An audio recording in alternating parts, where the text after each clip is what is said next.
지난번에는 우리가 그 요셉이 갑자기 만났던 그 고난이라는 새로운 시작 속에서 그 요셉이 하나님의 음성을 듣고 흔들림이 없이 그 길을 걸어갔을 때 그가 당했던 그 엄청난 위기를 축복으로 바꾸어내는 모습을 우리가 들었죠. 자, 오늘 읽어드린 이 성경 본문은 전혀 반대의 이야기입니다.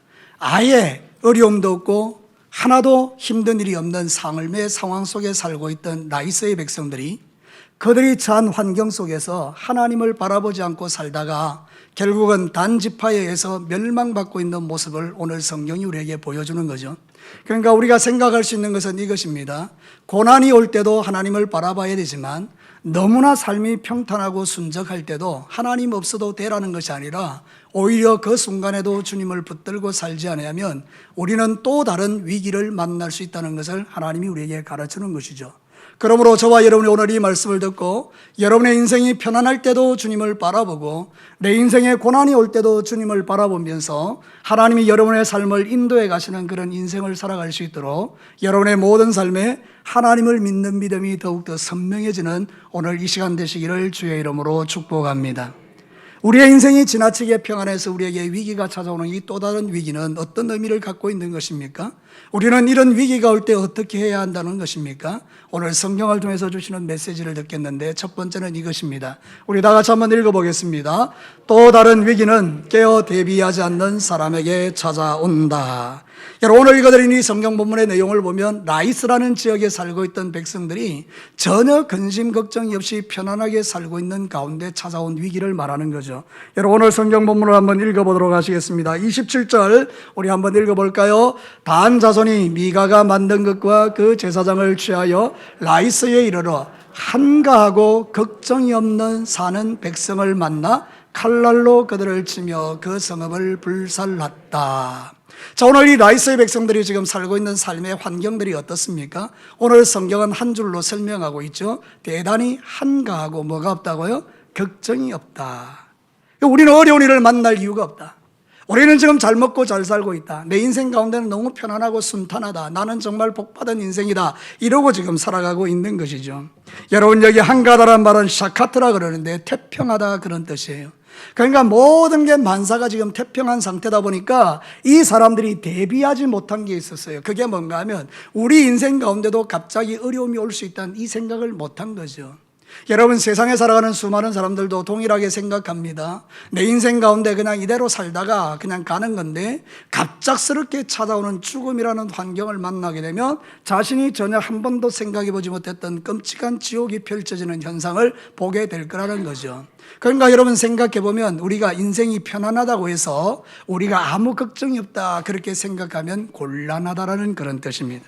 사랑하는 성도 여러분, 내가 너무나 쉽게 세상이 편안하고 안전하다고 해서 대비하지 아니하면 갑작스럽게 단지파와 같은 것들이 쳐들어와서 우리의 인생을 완전히 무너뜨리고 나의 인생을 송두리째 빼앗아가는 그런 일들이 저에게도 여러분들에게도 일어날 수 있다는 사실을 생각하라는 것입니다. 사랑하는 성도 여러분, 잠들고 깨어있지 않는 인생이 복된 인생이라는 거죠. 성경은 뭐라고 우리에게 말합니까? 요한계시록 16장 15절 우리 다 같이 읽어볼까요? 보라, 내가 도둑같이 오리니 누구든지 깨어 자기 옷을 지켜 벌거벗고 다니지 아니하며 자기의 부끄러움을 보이지 아니하는 자는 복이 있도다. 예수님께서 다시 오실 때에 세상에는 벌거벗고 돌아다니는 사람도 있고 옷 입고 돌아다니는 사람도 있는데, 옷을 입고 다니는 사람이 누군가 하면 예수 그리스도를 믿고 예수의 옷을 입은 사람을 말하고, 벌거벗고 돌아다니는 사람은 그 예수를 믿지 아니하고 막 돌아다니는 그런 사람들을 말하는데, 예수님이 다시 오실 때 자기가 옷을 딱 입고 자기를 지키고 있는 그 예수 믿는 사람이 복되다, 이렇게 지금 말하는 거죠. 사랑하는 성도 여러분, 어떻습니까? 여러분의 상태, 여러분의 지금 믿음의 상태를 한번 돌아보십시다. 나는 지금 벌거벗고 돌아다니는 인생인가? 아니면 깨어서 예수님이 오실 날을 준비를 착착 하고 있는 인생인가? 대적들에 대한 공격에 전혀 방비도 없고 준비도 안 돼 있으니까 이 단지파가 밀고 들어올 때 그것을 막아낼 능력이 라이스의 백성들에게는 1도 없었죠. 만일 이들이 잘 준비되어 있는 백성들이라면 단지파가 먼저 정탐꾼을 보냈거든요. 정탐꾼이 가보니까 그 지역에 틈도 없는 겁니다. 군인들이 잘 준비가 되어 있고요, 외적들의 침입에 대해서 방비가 잘 돼 있고 성벽도 튼튼하고요. 모든 백성들의 눈이 반짝반짝 살아있고 막 이런 겁니다. 그럼 정탐꾼이 가서 뭐라고 보고할 것 같습니까? 저성은 우리가 가면 안 됩니다. 우리가 저성을 치러 가면 우리는 백전백패합니다. 근데 가보니까, 정탐꾼이 가보니까 막 형편없는 겁니다. 백성들이 그냥 뭐 평안하고 태평하고 안일하고 자기 하고 싶은 대로 하고 살아가는 거예요. 됐다. 이 성을 치자. 그래서 단지파가 와서 그 성을 밀어붙여서 그 성을 정복해버리고 그 땅에 사는 사람들을 싹쓸이 다 죽여버렸다. 이렇게 지금 말하고 있는 것이죠. 사랑하는 성도 여러분, 지금 내 삶을 돌아보면 내 삶 가운데로 그런 일들이 있지 않겠는가? 내가 너무 평안하고 안전하기 때문에 기도하는 일이나 말씀 보는 일이나 예배드리는 일이나 모든 영역이 다 무너져서 내가 교회 안 가도 괜찮네, 내가 예배 안 드려도 괜찮네, 내가 기도 안 해도 괜찮네, 내가 예수 안 믿어도 괜찮네, 모든 괜찮다고 생각하는 한 지점에 하나님께서 당신의 카이로스로 역사해버리면, 하나님의 시간으로 역사해버리면 내 인생이 와장창 무너지는 것을 우리가 경험할 때가 있다, 그 말이죠. 그러니까 지혜로운 사람들은 오히려 편안하고 안전할 때 정신을 차리고 자신에게 일어날 모든 일들을 잘 대비하는 것이죠. 사랑하는 성도 여러분, 연락에 취하여 잠든 것은 우리의 삶의 모습이 아니거든요. 내 인생 낭비하며 사는 것은 우리의 모습이 아니거든요. 성경은 우리에게 뭐라고 말하는지 봅시다. 데살로니가전서 5장 5절과 6절을 이렇게 말합니다. 다 같이 읽습니다. 너희는 다 빛의 아들이요 낮의 아들이라. 우리가 밤이나 어둠에 속하지 아니하나니 그러므로 우리는 다른 이들과 같이 자지 말고 오직 깨어 정신을 차릴지라. 지난 3년간 우리는요, 코로나19라는 이 엄청난 상황을 우리가 예상도 못했는데 만났죠. 처음에는 우리 교회들이, 한국 교회가 갑작스럽게 밀려오는 이 코로나의 물결 앞에 정신이 바짝 드는 거예요. 우리가 예배를 마음껏 드릴 수 있다고 생각했는데 갑자기 행정기관에서 예배 드리지 마라 그러고 와서 막 검사하고 체크하고 막 이러니까 우리가 와, 이 예배도 우리가 마음대로 드릴 수 없는 날이 오는구나. 우리가 전혀 상상하지 못했던 일이 오는구나. 그리고 사람들이 깨어나기 시작했죠. 기도하기 시작했죠. 근데 그 1년, 2년, 3년째 들어가니까 이제 교회 안 오는 게 익숙해진 거예요. 그냥 텔레비전으로 예배 드리는 게 익숙해진 거예요. 집에서 그냥 뭐 대충 차려입고 그냥 예배 드리는 게 괜찮아진 거예요. 그러면서 우리는 전도 안 하는 게 어느덧 이제 익숙해진 거죠. 아이고, 그동안 내가 전도하기 힘들고 어려웠는데 잘 됐다 그래 싶어서 이제 핑계 대면서 이제 못하는 거예요, 전도를. 전도하면 사람들이 뭐라고 말합니까? 교회는 코로나의 온상인데 거기 내가 왜 가야 되느냐 그러니까 아이고, 뭐 전도도 하지 말자 이러고 마음이 다 풀어져 버리고. 그러니까 우리가 세월이 지나가면서 점점 우리의 마음이 나도 모르게 이제 이 익숙함 속에서 풀어지고 있는 모습들을 저에게도 여러분들에게도 볼 수 있는 것이죠. 여러분 어떻습니까? 지금 우리의 영적 상태, 여러분 깨어 있으십니까? 그 복된 것입니다. 여러분이 잠들어 있으십니까? 그래서 하나님은 저를 통해서 여러분을 지금 잠을 깨우고 있는 겁니다. 사랑하는 진교회의 성도들아, 이제 잠에서 깨어나야 되지 않냐? 이렇게 우리에게 말하는 거예요. 이 음성을 들을 수 있는 자가 복된 인생인 줄로 믿습니다. 사랑하는 성도들, 우리는 주의를 생명같이 지킬 줄도 알고요, 우리는 주님 앞에 매일 기도하는 그 법을 배워야 하고요, 우리는 주님 앞에서 말씀을 붙들고 살아야 하고요, 매일매일 이 귀한 하나님의 음성을 듣는 일에 집중하셔야 되는 거죠. 그런데 시간이 지나가면서 점점 우리의 마음이 무디어지고 연약해지는 것을 우리가 볼 수 있죠. 지금은 잠들 때가 아니고 깨어날 때입니다. 저는 여러분들에게 답을 안 가르치고는 묻지 않습니다. 답을 가르쳐 드렸습니다. 지금은 어떤 때라고요? 깨어 있을 때요. 잠들 때가 아니라는 거예요. 이 백성들, 라이스의 백성들이요, 한가했다는 거예요. 한가했다. 걱정이 없었다는 거예요. 뭐 군대가 뭐 필요해 이랬다는 거 아닙니까? 근데 여러분, 막상 적들이 쳐들어오니까 막아낼 방법이 없는 거 아닙니까? 여러분 영적으로도 동일합니다. 늘 깨어 있으면요, 어떤 원수가 막이 와도 아, 이게 막이구나, 그리고 쫓아낼 수 있죠. 우리가 아, 이거 시험이구나, 가볍게 제압할 수 있죠. 아, 이거 나의 믿음을 빼앗고 나의 축복을 빼앗는 거구나, 그러면 우리가 물리칠 수 있죠. 근데 여러분이 영적으로 껴있지 않으면요, 그런 작은 일에 시험 들고 상처받으면서 교회를 떠나기도 하고요, 하나님을 떠나기도 하고 그러지 않습니까? 여러분, 그러니까 지금은 마지막 시대에 우리가 영적으로 껴있어야 될 줄로 믿습니다. 깨어있다는 게 축복인 거죠. 지금 말씀을 듣는 여러분의 눈동자를 보니까 반짝반짝 빛나는 게 다 깨어있는 것 같습니다. 여러분 앞으로도 여러분 영적으로 깨어서 하나님을 잘 섬기시는 그런 귀한 종들이 되시기를 주의 이름으로 축복합니다.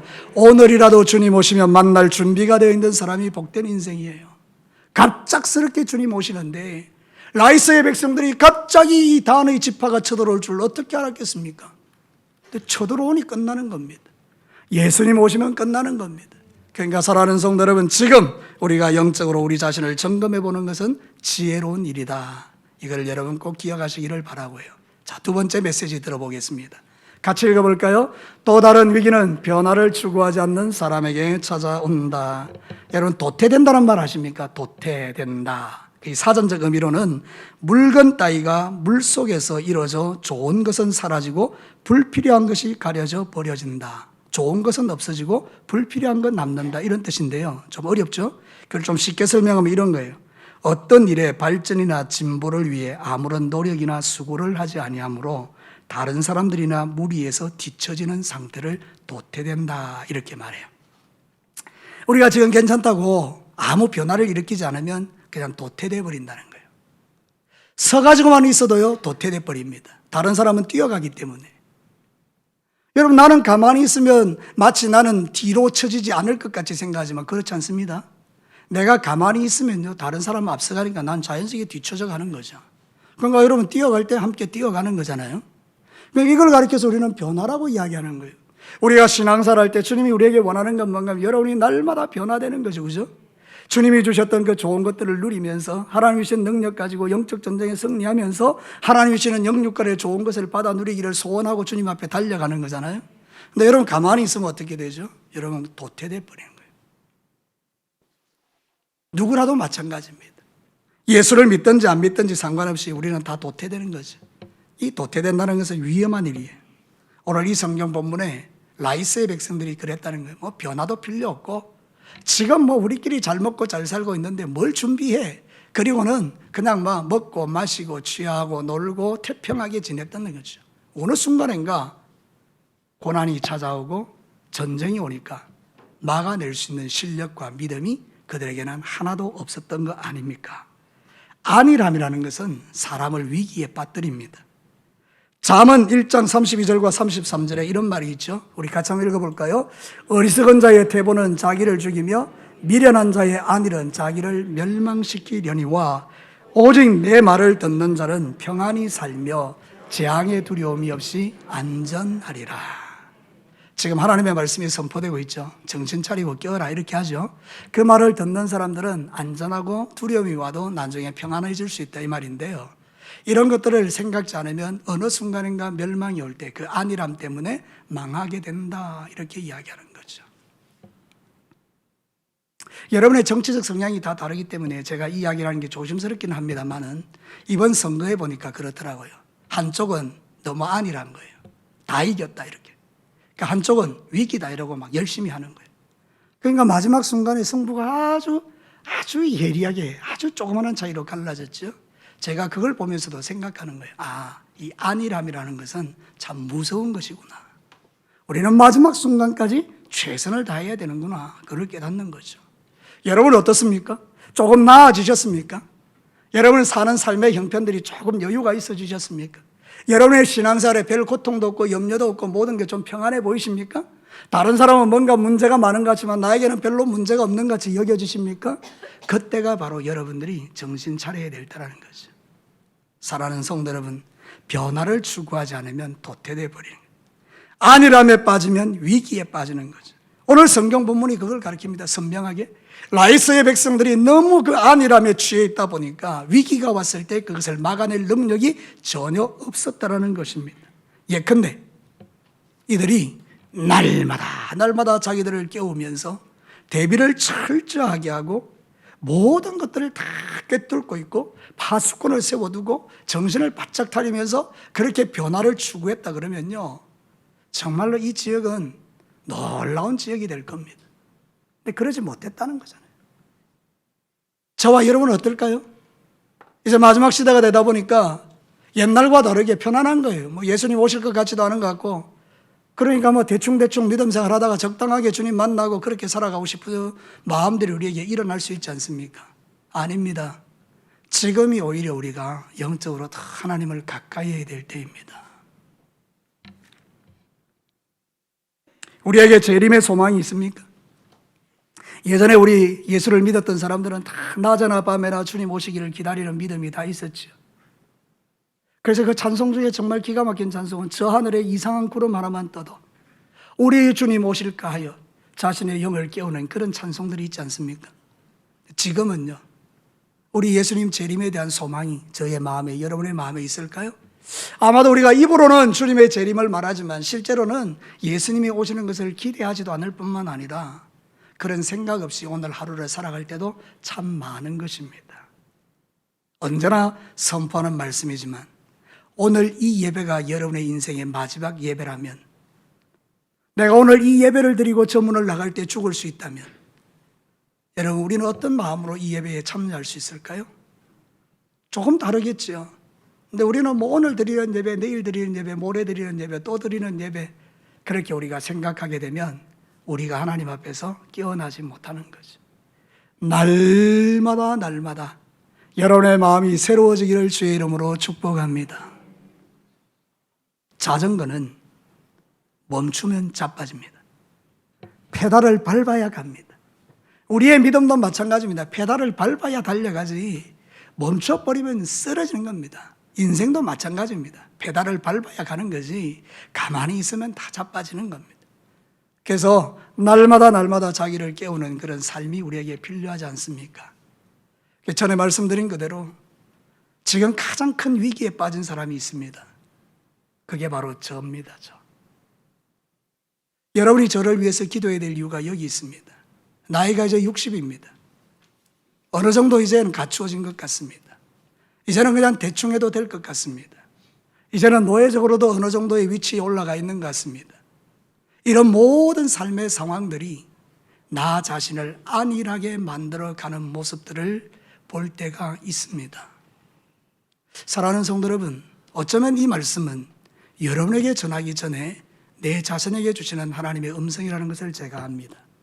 사랑하는 성도 여러분, 저를 위해서 기도하셔서 주님이 나를 사용하시는 그날까지 내가 깨어서 변화되어져 가고 더 깊은 하나님의 말씀을 파내어서 여러분들에게 그 좋은 하나님의 말씀을 들려줄 수 있는, 날마다 날마다 새로운 하나님의 은혜를 전할 수 있는 그런 사람이 되도록 기도해 주시기를 부탁드립니다. 동시에 여러분들도 항상 하나님 앞에 깨어서 함께 이 일을 이루어 간다면 우리는 주님 오시는 그날까지 믿음을 잘 지키고 어떤 원수의 공격도 막아낼 수 있는 그런 승리하는 군대가 되게 될 줄로 믿습니다. 디모데전서 4장 14절과 15절 상반절을 보겠습니다. 같이 읽어볼까요? 내 속에 있는 은사고 장로의 회에서 안수받을 때에 예언을 통하여 받은 것을 가볍게 여기지 말며 이 모든 일에 전심전력하여 너의 성숙함을 모든 사람에게 나타나게 하라. 이 일을 계속하라. 처음 안수받을 때 그 느낌, 그거 잊어버리지 마. 저 사실 안수받을 때 눈물 펑펑 흘렸거든요. 이금조 목사님과 이인택 목사님과 김판규 목사님과 쟁쟁한 목사님들이요, 제 머리에다 이렇게 다 손을 얹으셨어요. 제가 일부러 거기 앉았는지도 모르겠어요. 하나님, 나에게 능력을 주십시오. 그리고 그 첫 마음이요, 나 같은 사람에게 이런 거룩한 일을 맡긴 게 너무 고마워서 눈물이 막 펑펑 쏟아진 그 감격이 저한테 있었거든요. 세월이 지나가면서 그 감격들이 더 깊어져야 되는데 점점 익숙해지기 시작하는 내 모습, 그런 것들을 늘 내가 생각하는 거죠. 사랑하는 성도 여러분, 성경 우리에게 전심전력하여 너의 진보를 나타내라, 너의 성숙함을 드러내라. 사랑하는 성도 여러분, 예수 믿은 지 몇 년 되셨습니까? 예수를 믿은 지 교회에 들어온 지 몇 년이 되셨습니까? 여러분의 믿음은 이전보다 더 성숙되어져 있으십니까? 예전보다 더 강력한 하나님의 능력으로 무장되어 있고 하나님을 예전보다 더 깊이 사랑하게 되셨습니까? 너무 복된 일입니다. 여러분 모두가 그렇게 되기를 주의 이름으로 축복합니다. 근데 세월이 지나가면서 여러분의 마음이 왠지 이제는 뭐 어느 정도 감당할 수 있는 그 정도의 실력이 있다고 생각하고 여러분의 마음들에서 기도와 말씀과 이런 모든 삶이 희미해지셨습니까? 그럼 저와 함께 다시 깨어나셔야 합니다. 오늘 이 시간이 그런 시간입니다. 다시 여러분의 마음을 일깨우시고 변화를 일으키는 주님의 마음으로 점점 깊어지는 그런 신앙이 여러분들에게 회복되기를 주의 이름으로 축복합니다. 어느 영역인가 도태돼 버리면 큰일이죠. 여러분, 저는 세상을 보면서 그런 걸 느껴요. 휴대폰 말이죠. 핸드폰 3개월에 한 번씩 바뀌어요. 얼마나 변화의 속도가 빠른지요. 지금 내가 가지고 있는 최신폰이라고 자랑한 게요, 3개월 지나가면 구형폰이 돼버립니다. 그렇게 세상은 빠르게 바뀝니다. 근데 교회는 어떨까요? 10년 전이나 20년 전이나 30년 전이나 똑같은 방식으로 돌아간다? 그러니까 그는 교회는 도태되는 거죠. 세상을 따라갈 방법이 없는 거죠. 그러니까 우리는 이제 생각해야 합니다. 우리 진교회 모든 성도들은 생각하셔야 됩니다. 10년 후에 20년 후에 이 진교회가 세상을 변화시킬 수 있을까? 저와 여러분이 만약 변화되어지고 여러분이 복음으로 충만하다면 세상은 바뀔 겁니다. 믿으시면 아멘입니다. 그러나 여러분이 현실에 안주하기 시작한다면 어느 순간인가 우리 진교교회는 역사 속에서 희미한 교회로 사라지게 될 것입니다.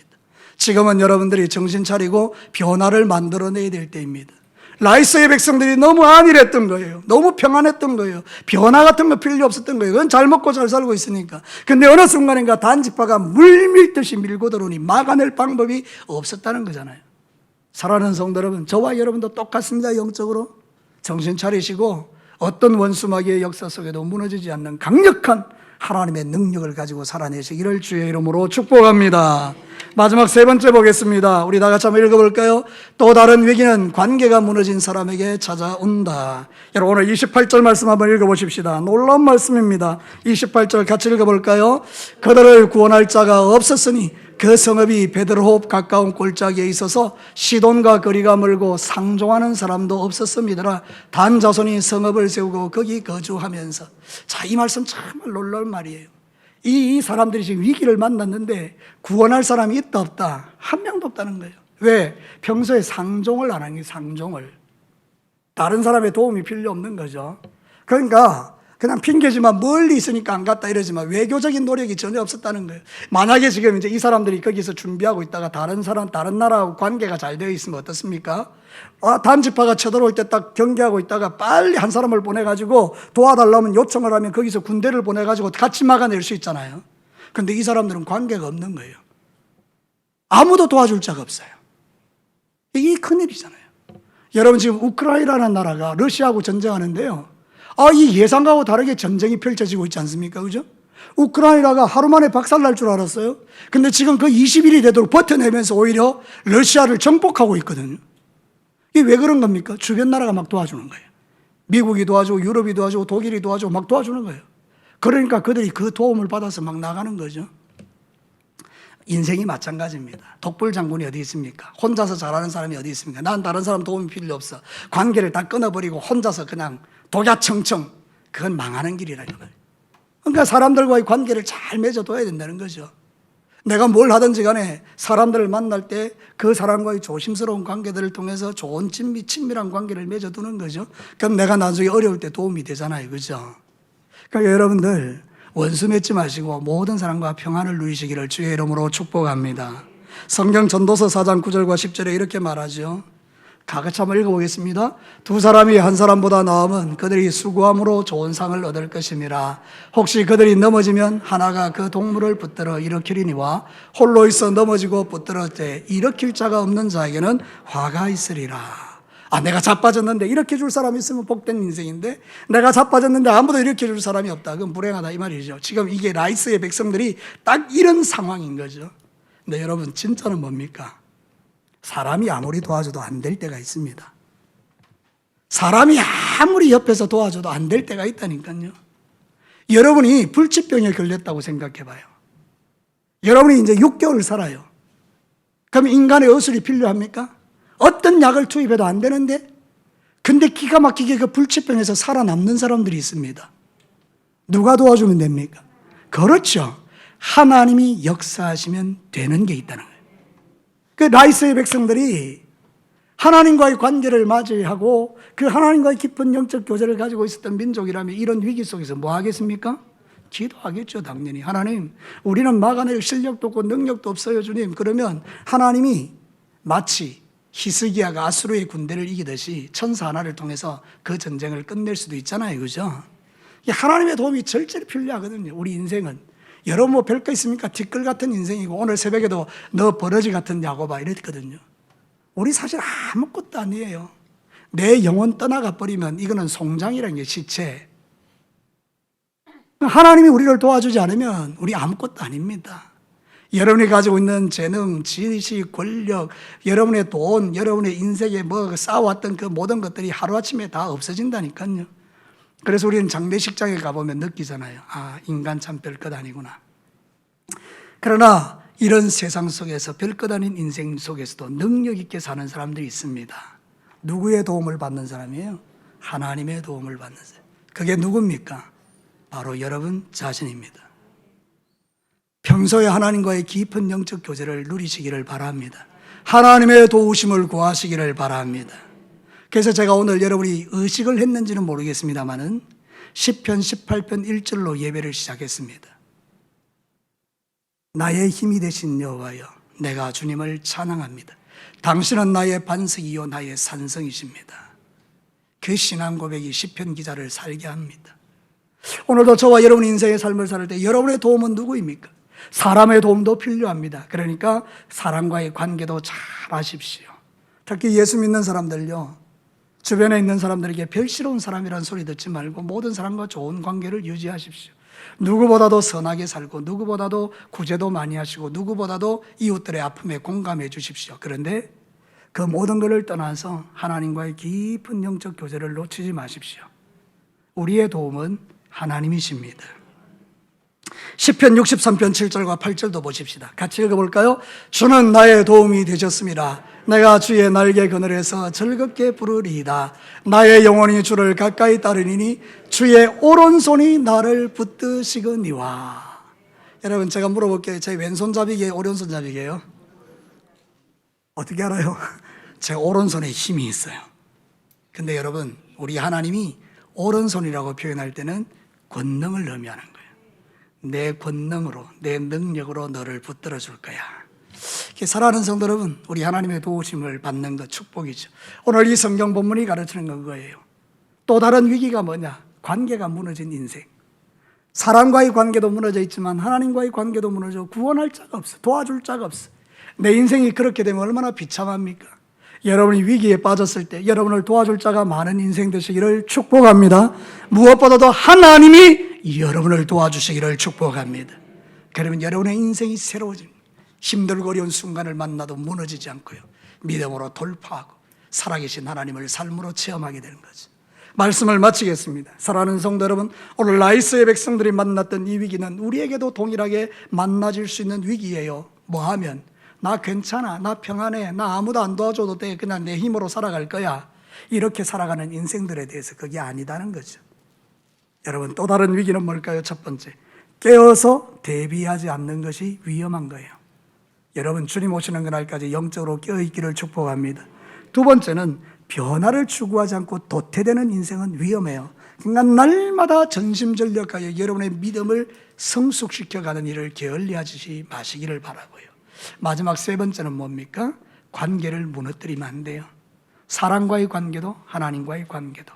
그래서 여러분이 어려움을 당할 때 누군가가 도와줘서 일으킬 수 있는 그런 멋진 인생이 되셔야 되는데요, 오늘 예배드리는 우리 모든 사랑하는 성도들에게 이런 기가 막힌 하나님의 역사가 끊임없이 공급되어 여러분에게 인생의 위기가 찾아와도 넉넉하게 이겨내는 하나님의 사람들 되시기를 주님의 이름으로 축복합니다.